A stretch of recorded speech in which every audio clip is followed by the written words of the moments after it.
Good afternoon, everyone, and thanks so much, Kelly. I'm so glad you can join us this afternoon on this conversation around access to justice and providing support for self-represented litigants who are involved in domestic violence cases. I want to do a quick, brief introduction, and then we'll dive right into it. I am an attorney and a consultant to several domestic violence organizations, mostly national technical assistance providers on a variety of domestic violence topics.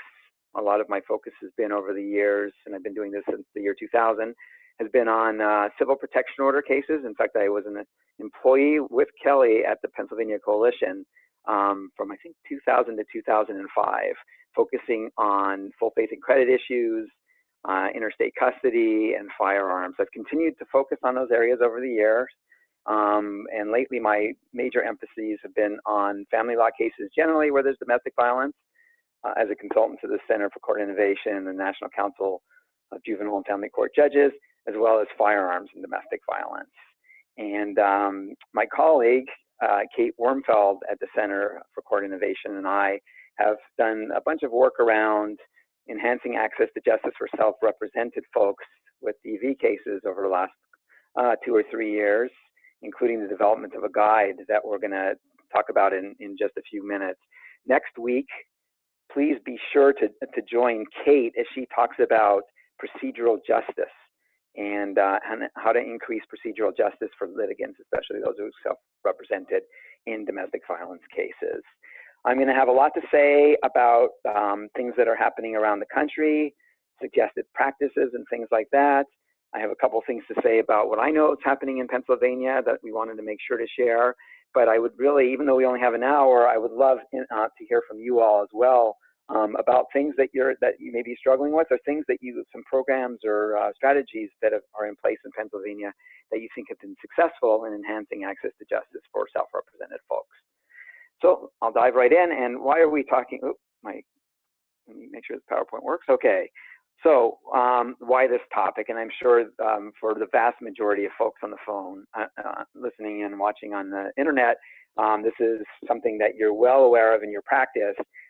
There is some research around the extent to which folks are self-represented in civil cases generally and in family law in particular.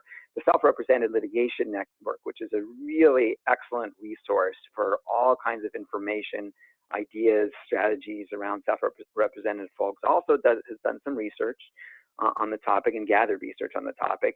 And according to their latest estimates, almost 2/3, or about 3 in 5 actually, litigants in civil cases are self-represented in our courts across the country. And for those states that actually track the percentage of SRLs, which is a term that I'll use, I know folks sometimes talk about self-represented folks as pro se, I'll call them SRLs generally during this presentation. The indication from that data is that domestic relations cases generally, and specifically domestic violence protection order, or in Pennsylvania, PFA cases, have even greater levels of self-representation. And in fact, a couple of courts in New Hampshire looked at their numbers and they found that 97% of their civil protection order cases involved on at least one unrepresented party.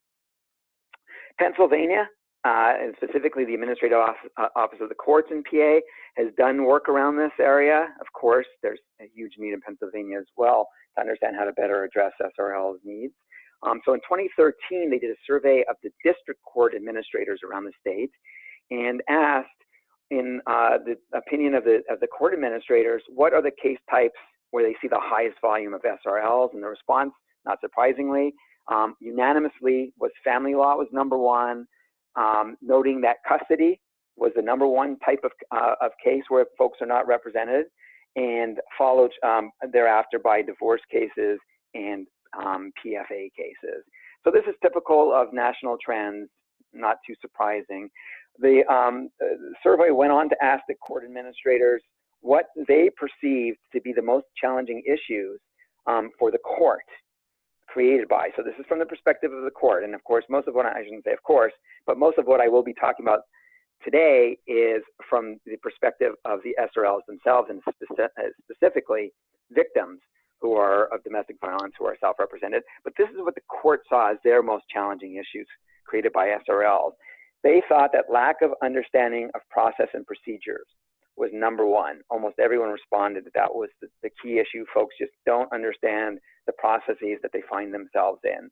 They don't understand legal terminology, and as a result, they request legal advice from the prothonotary office, which of course creates challenges for the clerks of court in Pennsylvania. And also, paperwork is incomplete or completed with less than all the information that the court would want to see. And there's just there's a lack of resources for helpers to ensure that paperwork is filled out in a way that the court can make important decisions affecting these folks' lives. So Pennsylvania has seen these challenges as much as anyone else, which will come as no surprise. Other studies show that when you look at who are self-represented in our courts, most are low income. Now, the second point is an interesting one, and it was generated in response to, it seems like earlier, as people were trying to understand self-represented litigants, where they came from, there were questions around, well, you know, these are folks who are forsaking attorneys because they think they can do well on their own. But in fact, of course, the research shows that the vast majority, can't afford or feel that they can't afford attorneys, but they do recognize the need for an attorney. Most SRLs have absolutely no consultation with attorneys whatsoever. They may be have lower levels of formal education, and in many communities that have looked at this issue, underserved and marginalized populations number highly in the SRLs. So African American, Latino, Asian American, and other underserved populations are often self-represented in court cases. California, in developing a bench guide that was specifically focused on better serving self-represented litigants in California, did its own study of the problem and found some specific barriers. And many of these will look like things that I'm sure you have encountered in your work. Not understanding legal language was a big issue, and the complexity of navigating systems, including even just the clerk's office, can be overwhelming for SRLs. Obtaining service was issues for the SRLs, knowing who to turn to, what to do if service is unsuccessful the first time. The legal requirements to make their cases were not understandable or intuitive to them. The procedural rules, of course, especially to the extent that they change if you're involved in multiple court settings, was overwhelming for SRLs. The fact that dockets were overcrowded, combined with the fact that folks had trouble presenting their cases in an efficient way, knowing the legal standards and everything, meant that there was nowhere near enough court time for people to put on a case. Even if they're capable of doing so under the right circumstances, they were not able to. The courts don't prepare the order after hearing in many instances. It's up to the parties to do so, and if both parties are self-represented, that can be a big issue. Mistakes cause cases to be dismissed, and sometimes technicalities resulted in dismissal of cases in California and elsewhere, of course. Folks, after an order has been issued, had no idea what to do about enforcement or modification as well of these orders. And there was no right to interpreters in California at the time in civil cases, which was a huge issue for self-represented litigants who had language access issues. So a litany of challenges for self-represented litigants generally, and of course specific ones for domestic violence survivors that we'll talk about a little bit. So I think we're all pretty familiar with some of these challenges for the courts and especially for litigants, but we want to talk a little bit about, and that the focus on today's just kind of brief dip into this territory is to think about strategies to overcome these challenges, things that courts can do, and you all, to the extent that you're all advocates or attorneys in cases, can advocate for courts to do things more generally around self-represented litigants, but also by yourselves as service providers for litigants too. And please do note that the Center for Court Innovation and others have a focus on improving court responses to self-represented litigants, and we are there to provide technical assistance. If you are meeting with court administration or judicial officers around improvements to process, we can provide lots of examples, lots of ideas for how you all in your communities in Pennsylvania can better serve SRL. So, I'm sorry, I went backwards. This is the cover to the guide that Center for Court Innovation put out that I mentioned earlier, and it's a set of recommended strategies specifically aimed at domestic violence cases. So there's a fair number of materials out there for SRLs in general. The Self-Represented Litigation Network, of course, puts out some very good materials, and others. We wanted to create something that was focused on domestic violence cases, and that's what we put together. Putting together some principles and values, and then some specific suggestions for strategies with examples from courts and communities around the country to illustrate some of the guidance that we provided. So I'm going to spend some time going through some of those ideas in hopes that it will perhaps spark some notion for how you all can address this issue in your communities, how things can be adapted for your particular settings. I'm going to remind you that I have the group chat up here on my screen, and hopefully you do as well. If you do have questions or want to add to the conversation, please do type in. I'm happy to answer questions or share with others, and I'm not going to do a formal question and answer. So just, as things come up for you, please just type them right in. Okay, now that I did that, I lost my slide. There we go. Okay, so as I mentioned, there's some fundamental underlying principles or values that we discuss in the guide before we dive into the specifics around SRLs. And this is just a reminder, these are things that we really think are critical to the assessment of any new strategies to help self-represented litigants in domestic violence cases. We want to look at these ideas through these particular fundamental principle lenses to make sure that we're maximizing each of these things. The first is procedural justice. There'll be a whole hour on that next week that Kate Morgenfeld will present, and it's an excellent presentation, lots of great thoughts, and it really brings the topic home for folks. So please come. That, of course, is about not the substantive outcome of the case, but what people's experience going through a particular court process is, in terms of whether they felt like they were treated fairly, they were heard, and they had an opportunity to make their cases, and there was neutrality, etc. So we'll learn more about that next week, but that is one of our fundamental principles. The next is to ensure that everything we do is culturally responsive, that we focus on the elimination of explicit and implicit biases in our systems, and that we provide the fullest access. And it says language access, but we're really talking about access to folks with disabilities and others who have difficulties getting justice through our civil legal system because of particular barriers. Finally, to ensure that everything we do is trauma informed. So I'll refer back to these a little bit as we go through some of the particular strategies, but that's our underpinning. Okay, just a moment on what we mean by linguistic and cultural responsiveness. We believe strongly that this focus today is on access to justice. It requires eliminating all barriers encountered by folks who have limited English proficiency, are deaf, hard of hearing, and are from underserved communities that don't traditionally or face increased barriers in getting to our courts and getting the justice that they deserve. So this is really a challenge for all of us who work in communities, is to ask ourselves the question, who are the various populations that we're serving, and what specifically are their needs?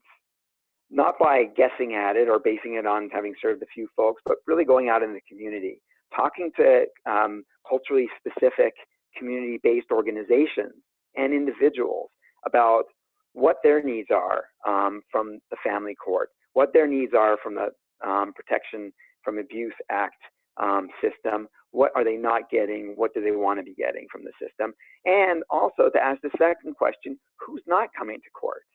I think you'll find that any community that starts looking at this deeply will recognize that despite demographics, there are large demographic groups that aren't showing up in meaningful numbers in the court system, and there's got to be a reason for that. And so this is a challenge to try to understand why folks aren't accessing services, both your services as service providers and the court itself, to the degree you would expect based on the demographics. How are you not meeting their needs? How is the court not meeting their needs? Important question to ask, we think. So, as I mentioned, outreach and partnership with culturally specific organizations and focusing on community engagement in a broad way. Getting out into the community in various ways is key. And you'll see, I'll talk about the placement of legal clinics and other services in the community, at churches, in medical centers, as being one strategy that folks have used to get out into the community to provide services. But this is really on, listening to what folks need. And to that end, in Hennepin County, one of the now domestic violence mentor courts that OVW has selected as a model for other courts around the country, their family court recognized that the Native American community, which was fairly populous in Hennepin County, in and around Minneapolis itself, were not using the family court in appreciable numbers. So they went out, and when I say they, I mean judicial officers and court administrators, and they continue to go out into communities and they meet, they provide food, they have folks come in, and they just listen. They just listen to why folks, the concerns and challenges people have around getting to court, getting what they need out of the court, and listen to their suggestions about how to improve all that.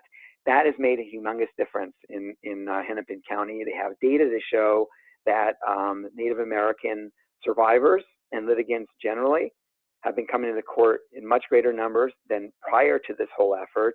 The court itself has made some changes, including the development of a smudging room in which folks can come in and, if it is part of their culture, engage in a smudging ceremony, which is something that for particularly important events in their lives, they like to take advantage of. And so this has all been very well received, and a great example of how judges and courts can get out in the community and find out, what's needed.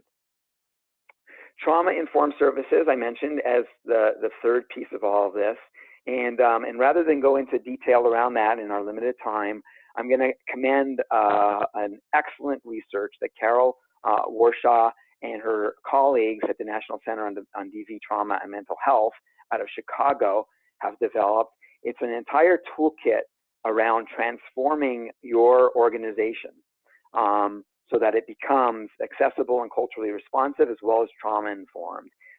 So it is a toolkit that has lots of different exercises and lists of things to be looking at to assess what you're doing. The website is down below there. It is really sort of a one-stop shop for thinking about your organizations, and organizations can include courts. There's a lot of material in this resource that's very helpful for courts, organizations, and others. Okay, so let's dive into the SRLs and the family court system and what we can do to better serve SRLs. One of the ways we like to think about this, because for those of you, any of you who have thought about how to help people who are unrepresented, self-represented better, it becomes overwhelming. There's so many areas you can be working in. There's so many ideas out there. One of the things that we put together is this kind of roadmap. I think in part, both Kate and I, as we were putting this together, felt like we needed an organizing principle around the ideas that we were learning about. And so we've kind of mapped the process that starts with folks beginning to get information about whether court is a place they want to go to fill their needs, to meet their needs and get legal relief. All the way through when they get to the courthouse, what's the experience? Is there a self-help center there that may assist them? What is the court process if they do engage with it like? And what are the forms like that they're filling out? What's that whole process feel like for self-represented litigants? And then thinking about, okay, if there is some legal assistance, they don't have full representation, are there other forms of legal assistance that can be provided? What's their experience in the courtroom with the judicial officer, especially? What does that look like, and how can it be better for SRLs? After the order's been issued and they seek enforcement of the order, or they need to modify the order, what does that look like? And are there opportunities to better serve SRLs there? And finally, some sort of underpinnings around self-assessment, figuring out what's working, what's not working, getting training to folks who need it, and evaluating outcomes if you can. So I put this up here just to show again that linguistic and cultural access and responsiveness and procedural justice and trauma-informed services, we think are so fundamental to all of this work that it sort of, surrounds, encompasses everything that we're doing. So let's dive in and look at some examples. Yes, please. I'm sorry, excuse me. I need to launch the first of the polls. Yes, of If course. you're an attorney and would like to earn CLE credit for your participation in this webinar, please answer the question on your screen now. And Darren, feel free to go ahead. Thank you. Okay, thank you. All right. So we're going to start, again, I mentioned the pre-litigation piece, which is people are just starting to think about whether they want to access the court as a resource. And so we'll look at some web-based stuff, and we'll look at resources that can be provided at the community level around this. And again, please do type in if you have ideas, things that are going on in your communities in these different areas. Okay, I'm just going to try to move this poll out of the way because I can't see anything. All right, so for the pre-litigation support piece, and specifically the online part, first I wanted to share with you, in case I know many of you probably already, or your organizations, and I know the courts have some web-based information for folks. These are some best practices that the Self-Represented Litigation Network has developed around web-based guidance for self-represented folks. And you can take a look at them. I mean, obviously the content has to be right. It needs to be written for a lay audience. We often talk about a 4th grade literacy level, multilingual, of course, and accessible to lay folks. It is important whenever you're doing any of this kind of work to not talk about laws, not say, talk about custody laws or talk about getting custody or paternity issues, but instead discuss things and help people sort of self-diagnose at the beginning in terms of what they're facing as problems and what their needs are. So a lot of this should be expressed in terms of the problems that they may be facing and what their needs are, as opposed to legal terms. Support services all through the process for self-represented folks, of course, are critical. So community-based, some court-based services, housing, obviously, mental health services, and other supports that folks need, programming that folks may need as well. There are a set of national accessibility standards, which you can find readily. I should have put a resource up there, but standards are out there for web-based information for lay audiences that you'll want to comply with. And getting feedback and thinking about the community folks who are going to use this, and do some real sort of end user analysis to make sure that it's written not for the benefit of your organization or for the court, but for the folks who will be using it. So that's kind of a checklist of things that the SRLN wants folks to think about. In terms of the kinds of things that are out there for you to look at, many of you probably already know that palawhelp.org, which is part of the probono.net group of websites, and each state really does have an SRL type, pro bono type site that the different organizations are responsible for the content for it. That PA Law Help has a domestic violence specific portion of it with lots of great information for self-represented domestic violence survivors. I think there's more that could be added, of course, but it is a good example. In California, they developed a virtual self-help law center, which has a domestic violence section on it. And I'm going to show you a screenshot from it in just a minute. It's a whole network of online information for folks. It's meant to be a replacement for folks who can't come in and talk to the self-help center in California, and the self-help centers in California generally are quite robust as a replacement for that. So there's lots of layers of information in that system. Another example of the kind of thing that can be provided is in Ohio, the Ohio DV network, which is their version of PCADV, it's their statewide coalition, has developed a pretty lengthy self-help legal manual for survivors, and it goes into great detail in lots of different issues, and I think provides a really excellent model for folks who are both trying to develop online stuff and for trying to develop written materials as well. So I commend that to you all. In Armstrong County, so closer to home for you all, a handbook for self-represented litigants has been developed with lots of great information. So if you're not familiar with it, it's easy to find on the internet if you just Google the title there, and you can take a look for yourself what folks in Pennsylvania have done. couple of other examples. The Pine Tree Legal Assistance Organization in Maine, which works statewide in Maine, and has been thinking about how to help folks that they can't represent for a long time, and has one of the best developed legal aid type websites in the country, has various parts of it addressing different aspects of family law cases. And so I give the example of what they've developed for divorce or parental rights cases. So divorce or custody cases in Maine, and it's multi-stage. You go in piece by piece. It provides you a roadmap. In some instances, the information is given in different media, and it's a very engaging and informative walkthrough of the process for folks who can't avail themselves of Pine Tree's legal representation, but are moving into these kinds of cases. And as an example of the kind of information that they provide, and this is just kind of a brief roadmap, but then they have information on each of these pieces, how to get a divorce in Maine. And here's a step-by-step flow chart of what your experience may be if you're not married, you have children, and you want a divorce in Maine. So there's lots of and then I'm not sure if this is the one, but if you click on each of these, or there's at least information on each of these steps on the PTLA website.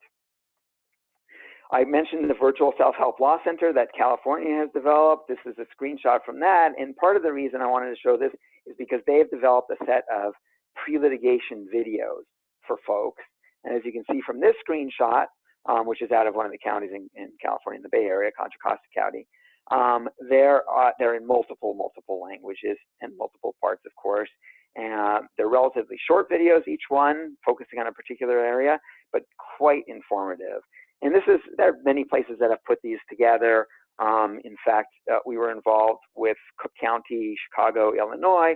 They developed a respondent video for respondents who have now had orders issued against them about what their responsibilities are, what their rights are, and what they can expect now that they are subject to an order of protection. It's called an order of protection, and your PFAs are called orders of protection in Illinois. So there's lots of creative things you can do using video as well, of course. On the community side, always thinking about where people gather and where they get information. So libraries is a great example of where resources can be placed. Clinics can be held. Folks can go out and meet with people. There are many organizations that have done pro se clinics in various parts of the community. I'll talk about some of those in a little bit. Ensuring that your materials that you place there are multilingual and culturally responsive. And don't forget about, again, where I said please people go, so places of worship,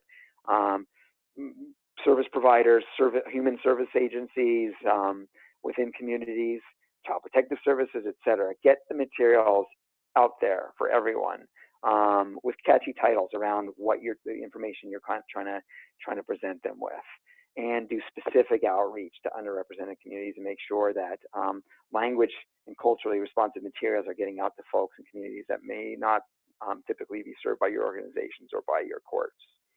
A couple of examples of kind of remote services that have been provided by folks. So NILAG, where my colleague Kate at CCI worked for some time, has a mobile legal help center, which they call a legal service office and courtroom on wheels. They call it a legal services office because it provides some direct representation, but also counseling and advice from a vehicle that travels to different communities, and also has a video conferencing link to the court.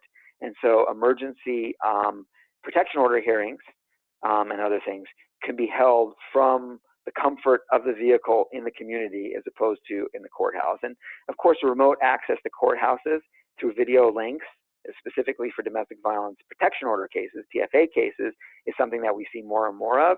And that really is a means of support for self-represented folks who may have transportation or other challenges in getting to the courthouse. And this way they can be often with an advocate, sometimes an attorney as part of that hearing. In the District of Columbia, Superior Court, which is the family court and issues domestic violence protection orders, they have a specific partnership with a local domestic violence service provider, DC Safe, to host a domestic violence intake center. They have two. The second one is at a medical center in a key location in Southeast Washington, D.C., which is fairly far remote from the courthouse, and where people have lots of transportation challenges. So they host the DV intake center. This is a one-stop shop. It's not a family justice center, but prosecutor's office is there, law enforcement agencies, child support folks are there as well, out in the community to enable intake for the court without folks having to come to the court. So if you do come to the court, we do also look at what your experience is as well. And I know someone put something in the chat box that's being hidden by my poll, so I'm going to take a quick look at it. Oh, okay, it's about CLE. So this can be separate from a self-represented litigant self-help center. But what's it like for folks when they first come into the building? We have some suggested practices, in the Self-Represented Litigation Network has some practices around developing stuff like this. So we suggest that if you can, in a courthouse, you put some sort of welcome center, help desk, immediately at the entrance. So as soon as people get through security, they're greeted by friendly people who want to help them, whether they need the help or not. They're welcomed and they can take advantage of it. We want to see those staffed at all times, so that you don't just have a sign with no one there, which is an experience that I had when I went to a courthouse a couple months ago, where there was a welcome center, but there was absolutely no court staff there, despite the fact that the court was active and running. Well-trained volunteers need to be folks who can really help people and can help them navigate physically the location and start to think about whether there are particular forms they need, whether the self-help center is one available, would have that information, et cetera, et cetera. And so much of this is about the procedural justice, the experience of being treated with dignity and respect, and that is to ensure that folks are held accountable for being courteous and respectful and being fair to everyone who walks in the door, greeting everyone in the same way. In addition to that, we suggest that folks need to be multilingual if possible, have access to language lines, have language cards available, and are culturally responsive. They look like folks who live in the community, and they understand those folks' needs. They have navigation support like maps and other information they can provide to help people navigate the court and the system. Also, that they have some resources, referral resources. Folks may not even want to really be in court, and maybe they'll get what they need by going to a service provider outside the court. In any event, it'd be good for that person to have those kinds of resources available for folks. Signage is a big thing, and I know Kate will talk about that in terms of procedural justice and understanding, making sure people understand and are treated courteously. And it's something to be thinking about both at the help desk and throughout the court. One example we wanted to share with you, again, through some of the work that we've done in a particular project, this time with Multnomah County, which is Portland, Oregon. They have developed and sustained a position called a family court navigator, who is an individual who meets with everyone, not just victims. It's a family court, and they work on domestic violence cases, but other cases as well. And they can kind of shepherd people through the process. So they help them understand how long it's going to take for certain things to happen, where they need to be for their hearing, what's going to happen next in the case. They actually get telephone numbers and contact litigants and remind them about future court appearances and remind them what they're about, what they may need to bring. If there are required courses or services, they provide information around that to the litigant. If an order has been issued, what happens next? The navigator can walk through all of these things. So it's a fantastic position that they developed. There was initial skepticism on the part of the court that this would be a worthwhile expenditure of resources and that it would be seen as a neutral entity. But I can tell you, based on feedback that the judges have given to this, they've welcomed it and really enjoyed it. Someone asked who pays for the navigator, who supervises them. I know they're supervised by the court administrator in Multnomah County in the family court. In terms of payment, they got the county. I think it's county supported. They got the county to pick up the position. It was part of the court budget now goes to a navigator. But if anyone has wants some specific information around that, we can connect you with the folks in Multnomah County who would be happy to share. Okay, self-help centers, which I'm sure most of us are familiar with. And again, some best practices from the Self-Represented Litigation Network. They strongly recommend, and we agree, that ideally you have experienced attorneys there. Even though they may not be providing representation, in some instances not even providing specific legal advice, it takes folks who know the system and who are equipped to understand the law and how it applies in cases like this. Those are the folks you want in self-help centers. Of course, advocacy and advocates are great to have as well, but to have someone legally trained is really, really critical. I'm not going to repeat the multilingual staff and the fact that you really want to have multilingual information that complements any one-on-one services that are provided is an important aspect of all of this. It is great to think of this as a menu of options for self-represented folks. So try to think about along the continuum of the cases and their needs at various points in the cases. So self-help centers can help with people initially think about what they need, what they're looking to achieve by participating in initiating a court case, to provide them some assistance one-on-one, but also to do workshops so they can reach more people, and on various aspects of the process, on filing your case, on what's going to happen during the hearing, and how to dress for court. Now that an order has been issued, what to expect around enforcement and modification and things like that. Ideally, self-help centers are part of the court system and are involved in meetings, and they're sort of a central part. So any changes to process, any issues that arise that court staff, court management are meeting about, the self-help center folks should be part of those conversations. They also can provide some real-time feedback and get real-time feedback in terms of what's going on.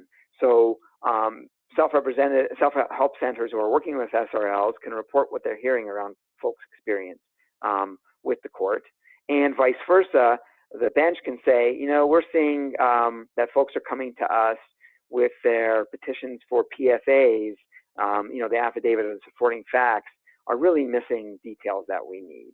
Can you help folks understand that they really need to fill that out in detail with the latest incident of abuse, the history of abuse, and some specific examples of what's happening, kind of thing. So you can really get two-way feedback through these self-help centers.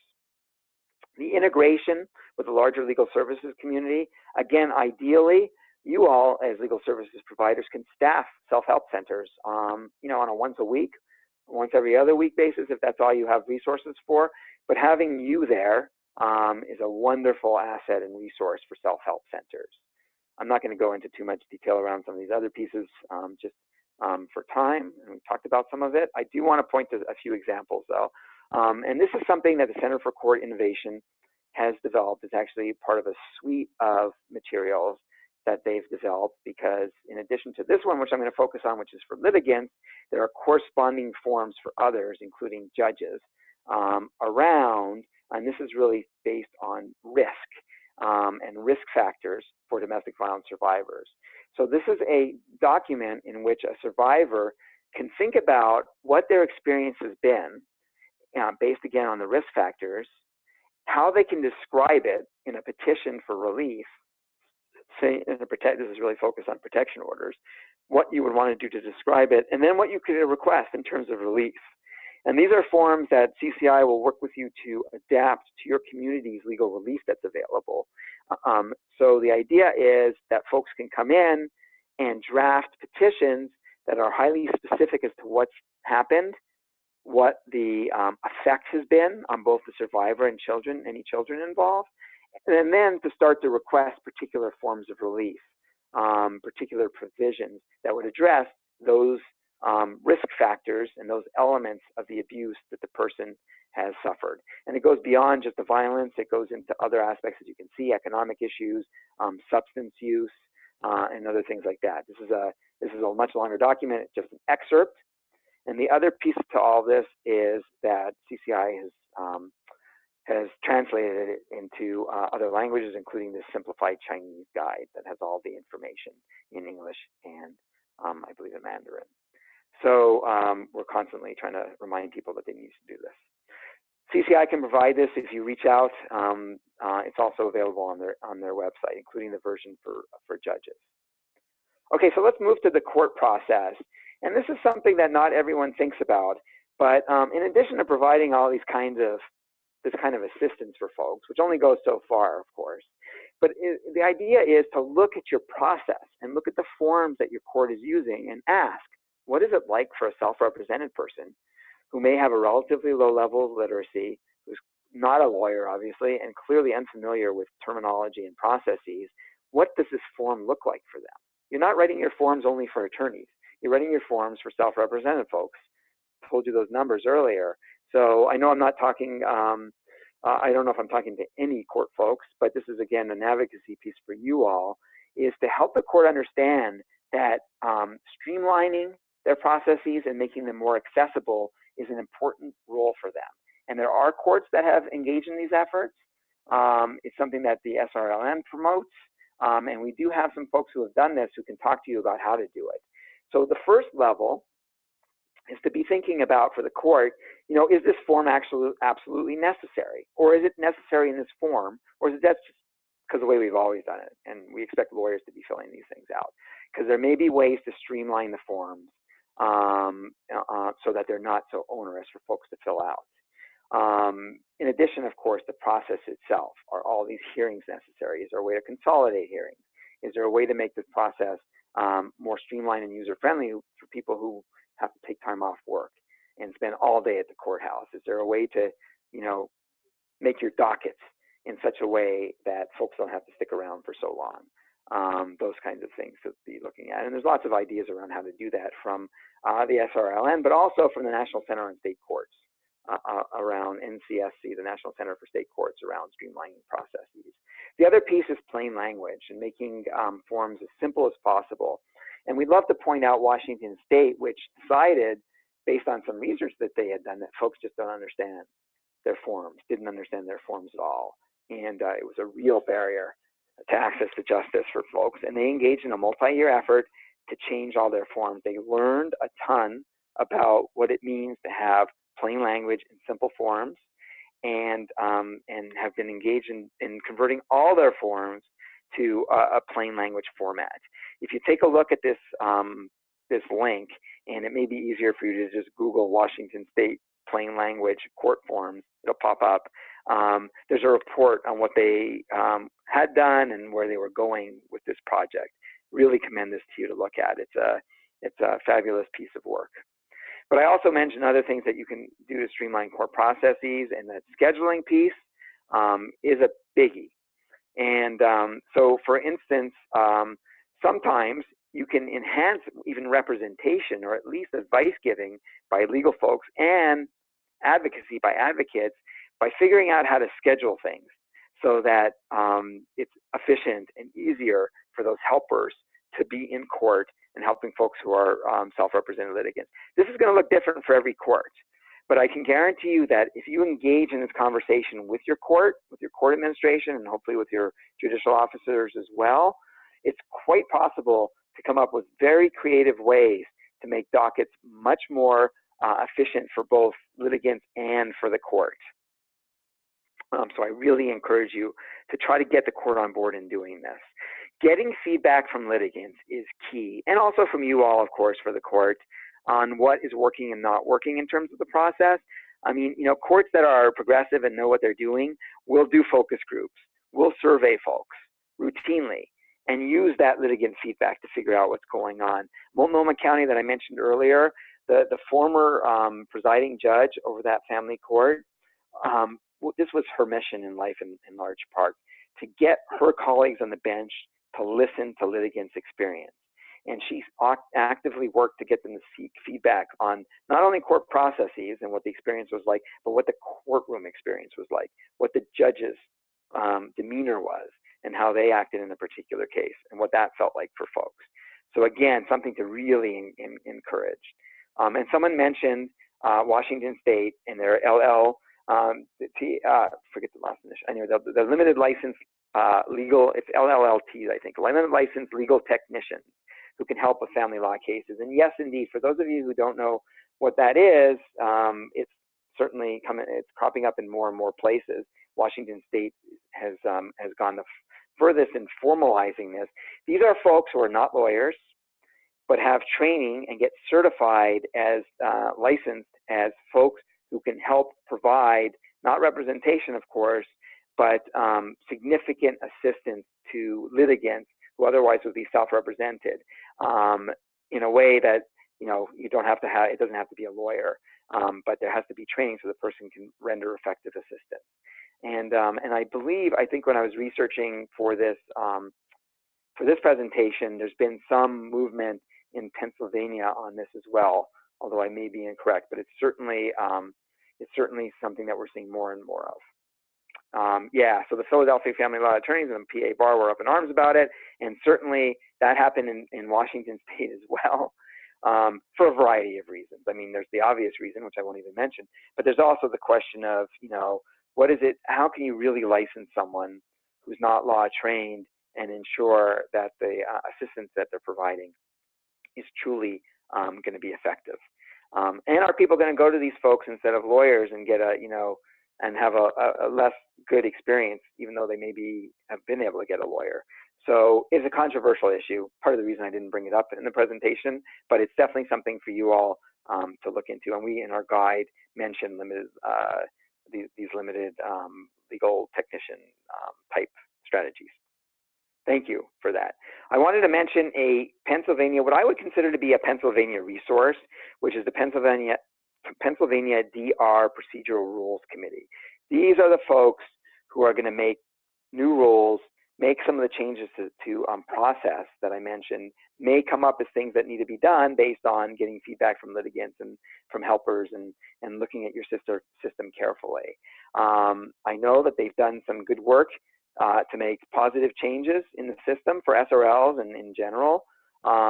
There are lawyers and judges on this committee. I don't know if we have any of the lawyers who are involved on the phone, but I would consider this a resource in moving forward in terms of changing family law practice in Pennsylvania. The Domestic Relations Procedural Rules Committee, a link to information about the committee, and also the rules that have been implemented is on the slide. Darren, if I could interrupt quick. Please. I need to launch the second poll for CLE credits.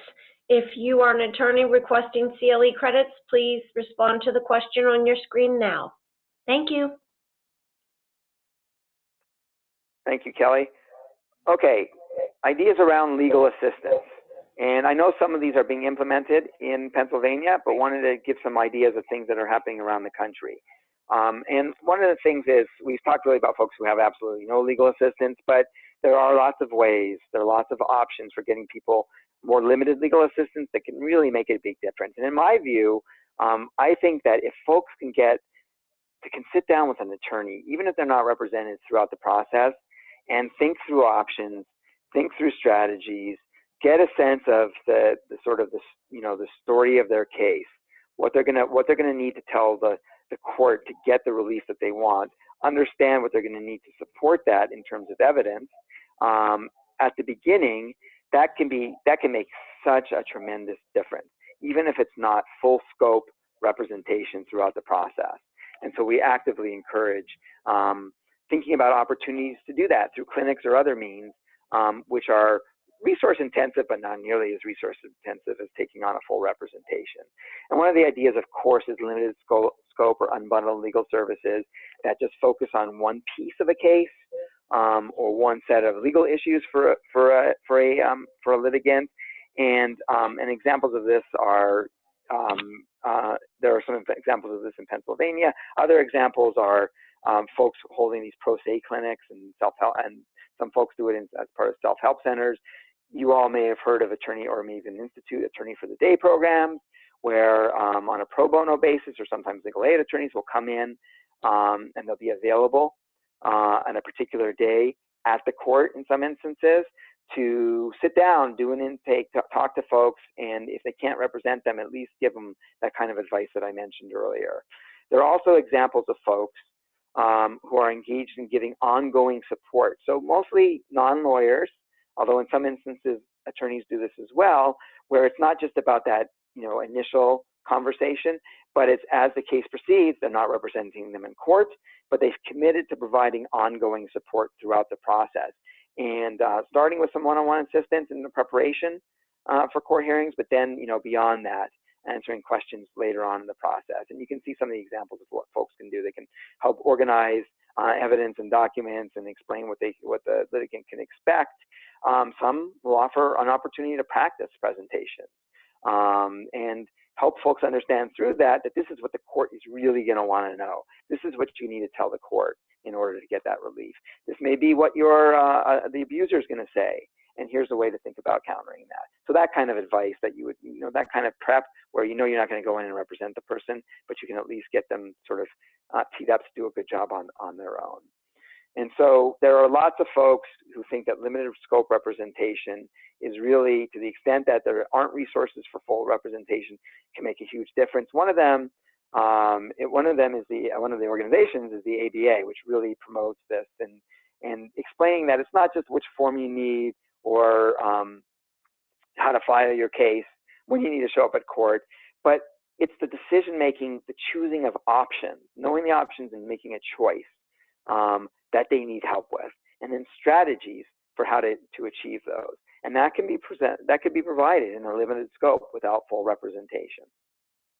So there's more information here. I'm not going to go into all the details of this, but this is the kinds of things in a domestic violence context you can provide as part of limited scope or unbundled legal services.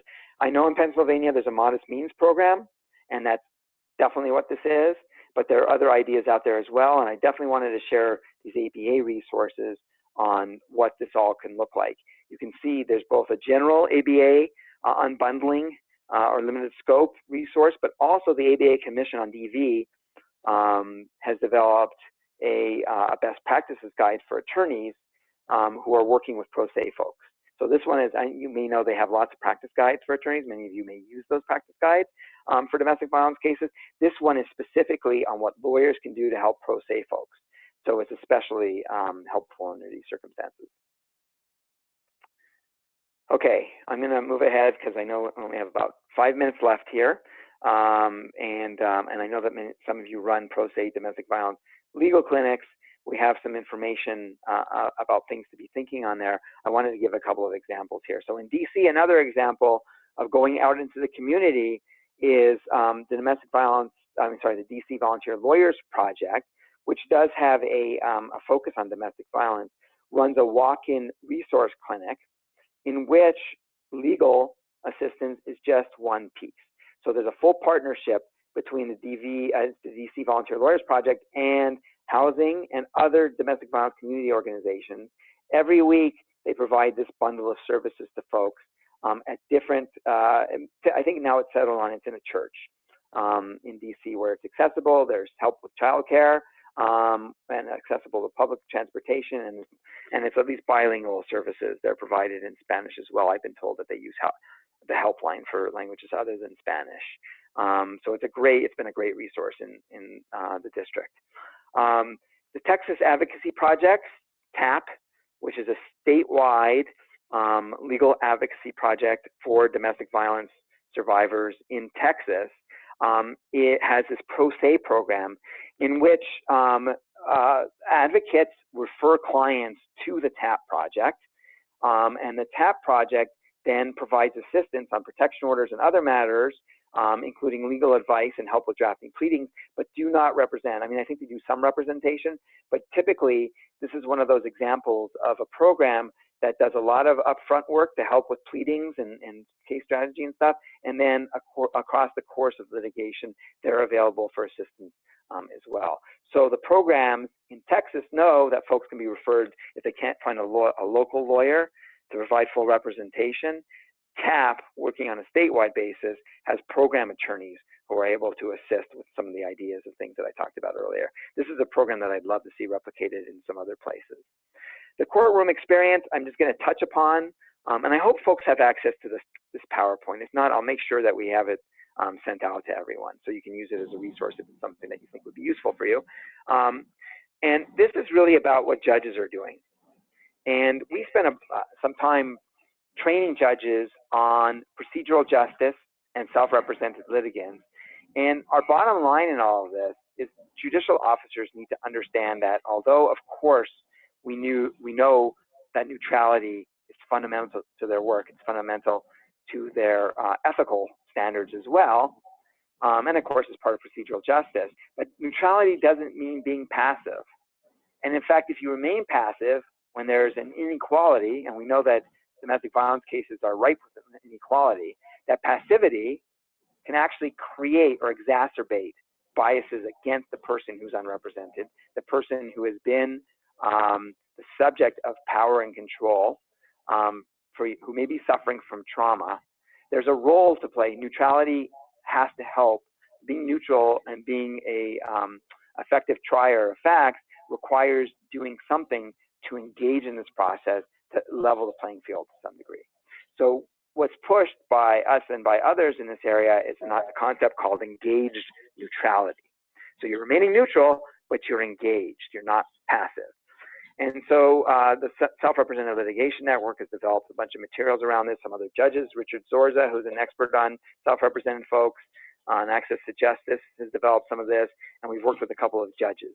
And there's some articles on these issues around, the ability of judges to ask questions, to treat the laws of evidence less formally where there are unrepresented folks, to do more explaining about what's happening and what you're trying to decide at that point in the process and what you're looking for in terms of a legal standard that needs to be met, et cetera, et cetera. Judges can do a lot of these things without impairing their neutrality. So we spend a lot of time trying to help judges to the extent they'll talk to us about this stuff, helping them understand that they really can do a lot more than some of them think that they can. And I can tell you from my experience in doing judicial training that some judges are incredibly resistant to it, but we've certainly seen, especially when judges are doing the training themselves, the judge training, we've seen people sort of begin to accept that there's more that they can do than they have been doing. I wanted to point out, for those of you who don't know it, the official Pennsylvania Domestic Violence Bench Book, which is developed by the Pennsylvania Coalition, has an entire chapter on pro se or SRL process and practice, and you can see the sheet from that. There's lots of good information, much of which is includes stuff that I've talked about or is complementary to and supportive of stuff that I've talked about. So there's a basis with your bench to do some advocacy around a better response to SRLs. There are other materials as well. And I'm going to not talk about informal domestic relations trials. If you have questions, I'm going to chat in my contact information in case folks want to reach out afterwards. But please reach me, and I can get you more information about this way of organizing and conducting domestic relations cases that are much less formal, by agreement of the parties, and with some safeguards around domestic violence. Can be a much better way for litigants who are not represented to have the real day in court, and for procedural justice and substantive justice to be achieved. Okay, I'm not going to keep you past the time. I want to be very respectful of all of that. We have some information around post-issuance. I just want to point out this is from a Washington State publication that a legal service provider in Washington State has put together. I strongly recommend taking a look at this as a way to explain to self-represented litigants what contempt is in terms of addressing violations of orders. There's some great information in that document. So I'm going to close out, and I have an example from Pennsylvania of a contempt of custody order instruction sheet from PA as well. And Pine Tree's done some great stuff too. So I'm going to close out by providing this for you all. These are resources. Self-Represented Litigation Network, I've mentioned a couple times, the National Center for State Court, which I mentioned in terms of court processes and improving them. The ABA has some great materials. And of course, the Center for Court Innovation, which I just realized is not on this presentation. But if you look up their organization's website at courtinnovation.org, courtinnovation, all one word, .org, You can find both our guide that I mentioned and other materials for self-represented folks and procedural justice and other aspects of better serving folks in domestic violence cases. So I thank you so much for your time and attention this afternoon. Again, I feel free to reach out to me at the email address I just left for you all, or reach out to CCI. We'd love to be able to provide you individualized assistance with stuff. We just really had an opportunity to touch the surface on a lot of these issues. Thank you. This is Susan Perlstein at Philadelphia Legal Assistance. Thank you so much, Darren, and thanks, Kelly, for setting this up. And I just wanted to say, if you have ideas about things that we can do as a group in Pennsylvania for pro se litigants, or you want to talk about making PA law help more accessible and better, or you have some great forms, please feel free to reach out to myself, Kevin, Burke, Kelly, or whoever you feel comfortable reaching out to, and we'll make that happen. I'm hoping that this is a good stepping off point for us to kind of come together more in Pennsylvania to provide some good self-represented litigant information. Okay, thanks everyone. Have a great rest of the day. Thank you. Goodbye. Bye-bye.